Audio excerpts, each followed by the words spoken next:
یہ ٹاک کر رہے ہیں جو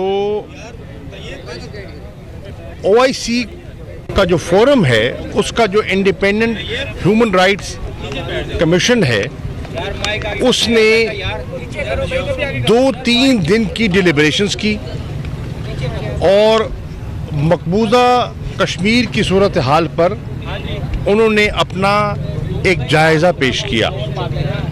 اس میں جو خدشات پاکستان ظاہر کرتا آیا ہے OIC کی ہیومن رائٹس کمیشن نے ہمارے موقف کو منوعن قبول کیا ہے اور ان کا تجزیہ اور ان کی جو رائے ہے وہ پاکستان کی رائے کے عین مطابق ہے اور انہوں نے بڑا واضح اپنی سفارشات بھی پیش کی ہیں اور اپنا موقف بھی اپنایا ہے کہ جو بھارت نے مقبوضہ کشمیر میں جو آج 117 دن ہو گئے مسلسل کرفیو کا نفاذ جو ہے، جو وہاں کالے قوانین کا پبلک سیفٹی ایکٹ کا سہارا لے کر جو لوگوں پر ظلم ہو رہا ہے، جو مسلسل جمعے کے روز نماز کی پابندی، جامع مسجد پر تالے لگے ہوئے ہیں اور جو بابری مسجد کا فیصلہ آیا ہے وہ جو ہماری تشویش تھی، الحمدللہ OIC کے اس فورم نے اس کو انڈورس کیا ہے. اور بہت سے ہمارے جو دوست اور کئی دفعہ ناقدین کہتے تھے کہ یہ فورم جو ہے امہ کی نمائندگی کرتا ہے لیکن فعال کردار ادا نہیں کر رہا، کوئی واضح پوزیشن نہیں لے رہا، تو میں سمجھتا ہوں کہ آج ان کا یہ گلہ دور ہو چکا ہوگا کہ جو لیٹسٹ انہوں نے پوزیشن اپنائی ہے اس میں بالکل واضح ہے کہ وہ پاکستان کے موقف کی تائید کر رہے ہیں اور ہندوستان پر انہوں نے کڑی نکتہ چینی کی ہے. دوسری جو اہم چیز جو آپ کی خدمت میں عرض کرنا چاہ رہا ہوں وہ یہ ہے کہ 2 دن مسلسل فارن آفس میں اجلاس منعقد کیا گیا انگیج افریقہ پالیسی کے نام سے. جب میں نے وزارت خارجہ کا قلمدان سنبھالا تو میں نے محسوس کیا کہ افریقہ ایک اتنا بڑا کانٹیننٹ ہے جس کے 54 ممالک ہیں، 1.2 ارب کی اس کی آبادی ہے، 2.3 ٹریلین ڈالرز کا ان کا کمبائنڈ GDP ہے اور وہ اربوں ڈالرز کی امپورٹ کرتے ہیں. لیکن پاکستان کا وہاں جو وجود ہے، جو ہماری پریزنس ہے وہ بہت لمیٹڈ ہے. ہمارا فٹ پرنٹ جو ہے افریقن کانٹیننٹ میں بڑا محدود ہے. تو اس کو سامنے رکھتے ہوئے اس کی اصلاح کی کوشش کی گئی ہے اور 2 دن کا اجلاس منعقد کیا گیا اور اس اجلاس کا جو پہلا سیشن تھا، انوگرل سیشن، صدر پاکستان ڈاکٹر عارف علوی صاحب اس میں تشریف لائے اور ہم ان کے خیالات سے مستفید ہوئے. اور جو اس کا کنکلوڈنگ سیشن تھا جس میں 2 دن کی ڈیلیبریشنز کا جو خلاصہ ہے، جو ریکمنڈیشنز ہیں جو پیش کی گئیں، اس اجلاس کی صدارت وزیر اعظم عمران خان صاحب نے کی. اب وہ جو سفارشات ہیں ان سفارشات کو سامنے رکھتے ہوئے ہم ایک مربوط پالیسی، انگیج افریقہ پالیسی مرتب کر رہے ہیں جس میں 2-3 چیزیں بڑی واضح ہیں. ایک تو ہم نے فیصلہ کیا ہے کہ اگلا اجلاس ہمارا جنوری کے مہینے میں نائروبی میں کینیا میں ہوگا، جس میں افریقہ کے جتنے ہمارے سفارتکار ہیں ان کو مدعو کیا جائے گا. ہمارے جو ایڈوائزر آن کامرس ہیں جناب رزاق داؤد صاحب، سیکٹری کامرس جو ہیں سکھیرا صاحب، ان کی سربراہی میں وہ اجلاس منعقد کیا جائے گا اور فارن آفس ان کی مدد کرے گا، ان کی معاونت کرے گا. اور جسے کہتے ہیں نا سفارتی جو ڈپلومیسی ہے، جو ہے اپنا معاشی سفارتکاری، اکنامک ڈپلومیسی جو ہے اس کو ہم بروئے کار لاتے ہوئے